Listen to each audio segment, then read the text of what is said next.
The athlete who couldn't walk was told to quit dreaming. The doctor's words landed like a verdict. You'll walk again. But run? Compete? I need you to hear me. That's not realistic anymore. Maya Torres was 21 years old. 6 days earlier, she had been the fastest woman on her college track team. A lock for Olympic trials. A girl who had spent her entire life measured in tenths of a second. Now, she was measured in something else. Nerve damage, fracture lines, a wheelchair she hadn't asked for and didn't want to look at.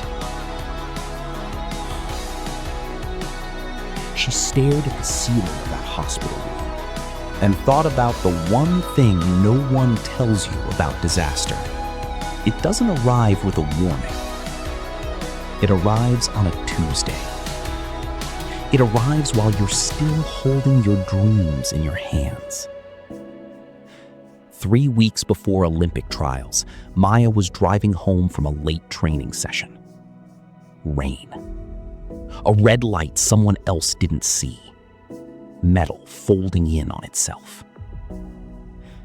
She remembered the sound more than the pain. A sound like the world tearing. When she woke up, a nurse was asking her to squeeze her hand. Maya squeezed. Then the nurse asked her to move her toes. Nothing happened. The spinal injury wasn't the kind that makes headlines. It wasn't total paralysis.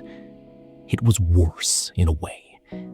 It was almost enough feeling. Almost enough strength. Almost a normal life. The surgeons called it incomplete. Maya called it a cruelty with no name. For weeks, she refused physical therapy that wasn't aimed at running. She'd ask her physio the same question every session. When can I get back to training? And every session, the answer got gentler and more devastating. Maya, running the way you used to, that goal isn't coming back. I need you to let that version go. She didn't want to let it go. She wanted to fight it. She spent nights Googling miracle recoveries, forcing her legs through exercises that left her in tears, chasing a finish line that had already been erased from the track.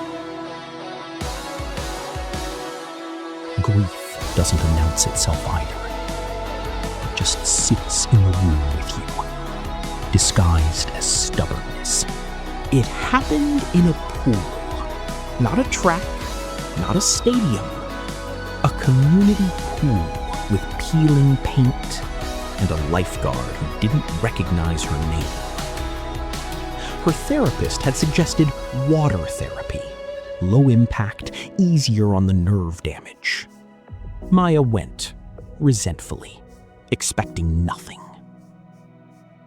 She lowered herself into the water and did what she'd always done. She looked at the wall, she pushed off. And for the first time in months, she moved. Not fast, not the way she used to, but forward.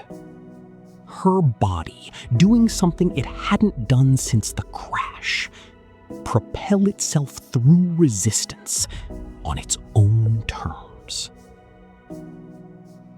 She almost laughed. Actually laughed, right there in the shallow end, alone, with chlorine in her eyes. She started timing herself.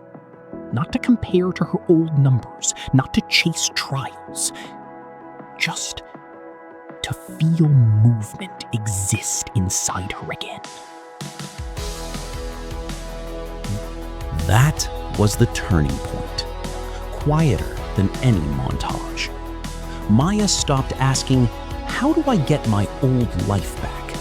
and started asking a completely different question. What can this body do if I stop measuring it against the one I lost?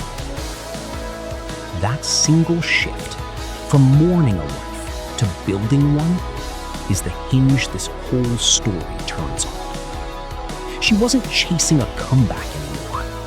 She was chasing any forward motion, however small, however slow. Some days, that meant 5 extra minutes in the pool. Some days, it meant just standing at the edge of the water, gripping the rail, refusing to sit down.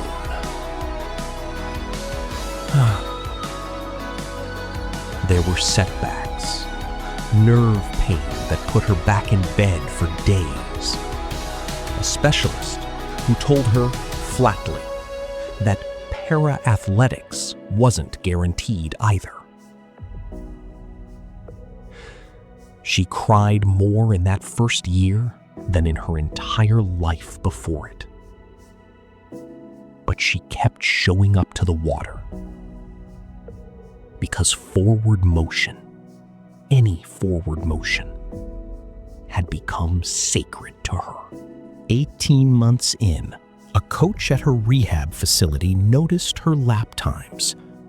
Not her old sprint times, new ones, on a body with new rules, new mechanics, a new center of gravity. Have you thought about competing again? Not the old category, a new one, built for who you are now.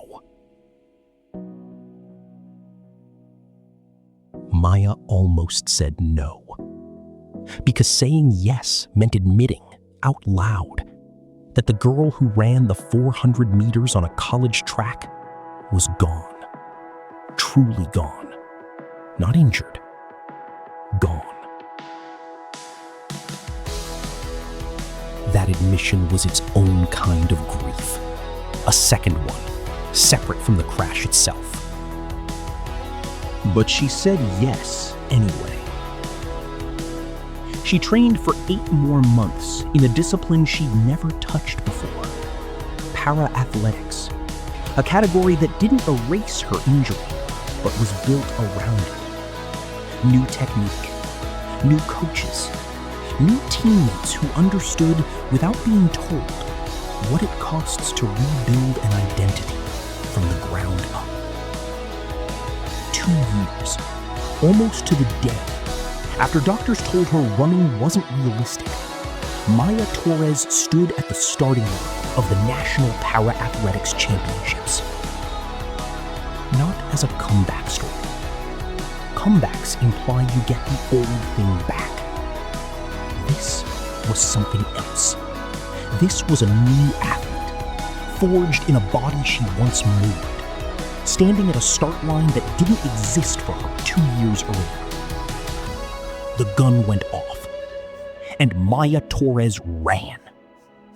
Not the way she used to. Better, in the only way that mattered. As herself, fully, without apology. She didn't win gold that day. She placed 4th. And she has said since that crossing that line in 4th place felt larger than any medal she'd ever won as a healthy 20-year-old. Because that medalless finish line held something no trophy case ever could. Proof that she had grieved a life and built another one with her own 2 hands. Here's what nobody tells you about hitting rock bottom. You don't always get your old life back. Sometimes the job, the relationship, the health, the dream you had, it's simply gone. Not paused, not on hold until things get better. Gone. And no amount of willpower will resurrect it exactly as it was. That's the sentence most motivational videos won't say to you, honestly. They'll tell you to never give up, as if refusing to grieve is the same thing as strength. It isn't. Real strength, the kind that actually rebuilds a life, starts with grief. It starts with letting yourself mourn the version of you that isn't coming back. The job you didn't get, the person who left, the body, the plan, the timeline you lost. And then, only then, asking Maya's question. Not, how do I get my old life back? What can this life do, starting today? You don't need a stadium. You don't need a comeback story people will applaud. You need one lap in your own version of that pool. One small, honest movement forward. Not toward the life you lost, but toward the one you haven't built yet. Because somewhere right now, someone is telling you it's not realistic. Let them be wrong about the old dream. And go build a new one nobody saw coming, including you. If this story moved you, don't just watch it. Do one small forward-moving thing today. That's how every rebuilt life actually starts.